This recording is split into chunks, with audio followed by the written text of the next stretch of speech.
time for another garden tour. I'll show you what has changed in the past 2 weeks since the last one. And I'm sitting outside with Tony Kitty, enjoying the nice weather. Alright, let's get started on this garden tour. Here's a shot of the entire garden and our house.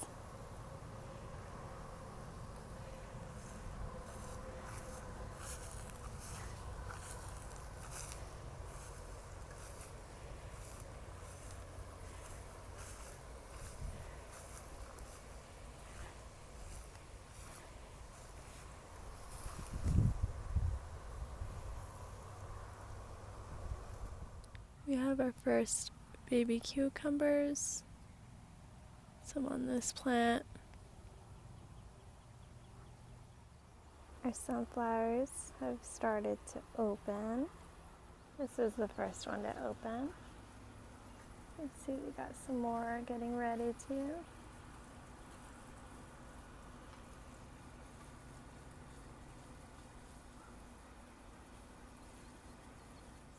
We've got our first scarlet runner bean. Lots of flowers, not a lot of beans. There's another one. Just a few of them are actually setting the beans. Flowers are really pretty though. We got our first harvest of beans. So this is the Whipple, the Cherokee black beans, or I mean just the black turtle beans. Still smaller, we didn't harvest any of those yet. I harvested a lot of these contenders. It's probably even already more, even though we just harvested them yesterday. These are definitely the biggest and most productive beans so far. Then we harvested a bunch of our pencil, which is like a yellow waxy bean. And those were very tasty. We have tomatoes setting fruit all across the bed.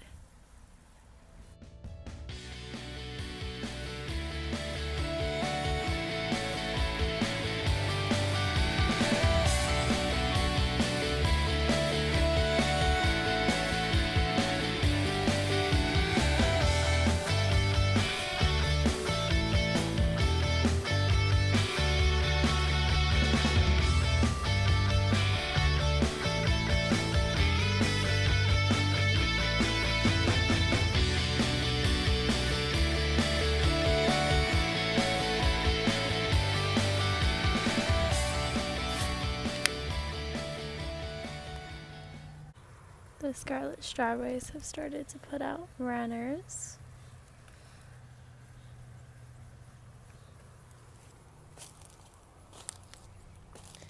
And the goji berry, the first two flowers opened.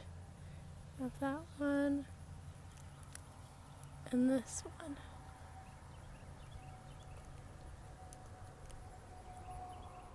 Okay, I did some serious weed whacking all around the house.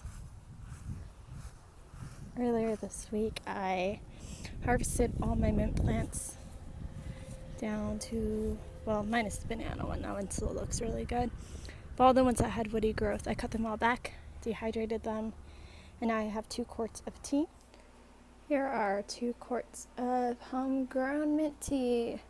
It's a mixture of all 10 varieties that I'm growing. Yay! I brought a couple of mint plants from a friend. I need to get in soil today.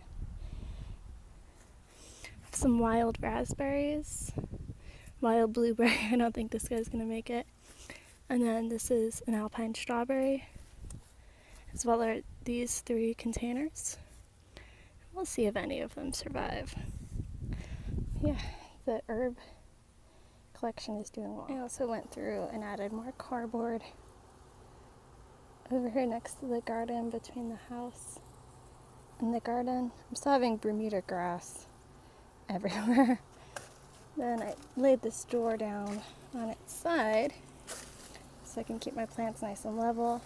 The Jerusalem artichoke, some of its roots are going down into the earth, and when I moved the pot, I think I might have caused it some serious damage. Sorry, bud. Yeah. It's hot out here. Been out here for quite a few hours, so I'm gonna go inside and eat some lunch and come back out and get some more work done in the garden. One of my radishes have gone to seed. It's making these delicious little pods. I've been just cutting them off and eating them raw and adding them to salads. They're very tasty, much more mild than a radish, but the same kind of flavor. A few days ago, I planted all those calendula starts that I had in the greenhouse into this bed. You can see they're all over the place in here. And we'll see what happens. It's just a fun little project experiment. Okay, my strawberries that are putting out runners, I've started to put containers under the runners so I can start saving the little plants. So cool. I've been harvesting seed from the red Russian kale, also the green curly kale. Started getting the first seed from the scallions. Here are some of the seeds that I've been saving from the garden this past week. I have a deer tongue lettuce, my sweet Valentine lettuce. This is just like all the other random green lettuce plants. I'm not really picky about it, I'm just putting them all in here together. Then for peas, I have my snow peas. I have these sugar snap peas. And then my speckled peas. I have green onions or scallions, spinach, green curly kale, and red Russian kale. Really excited about all these awesome seeds. Seed saving is something to definitely get into if you're a gardener. Save you money and you'll start getting plants that are super acclimated to your climate and have the most success as a gardener. Okay, I'm wrapping up the day out in the garden. I just cleared all the old peas off of my back trellis. This is where I'll be planting my Malabar spinach. I also have one little baby right here. It's a loofah squash plant. I'm really excited about that. Here's some sorrel that's been hiding out. That will get some more sun and hopefully start to grow a little bit faster. Okay, so that wraps up my garden tour for the week. I hope that you enjoyed this video. Maybe you learned something. If you have any thoughts, comments, questions, please leave them below, and I look forward to speaking with you. Thanks for watching. Bye.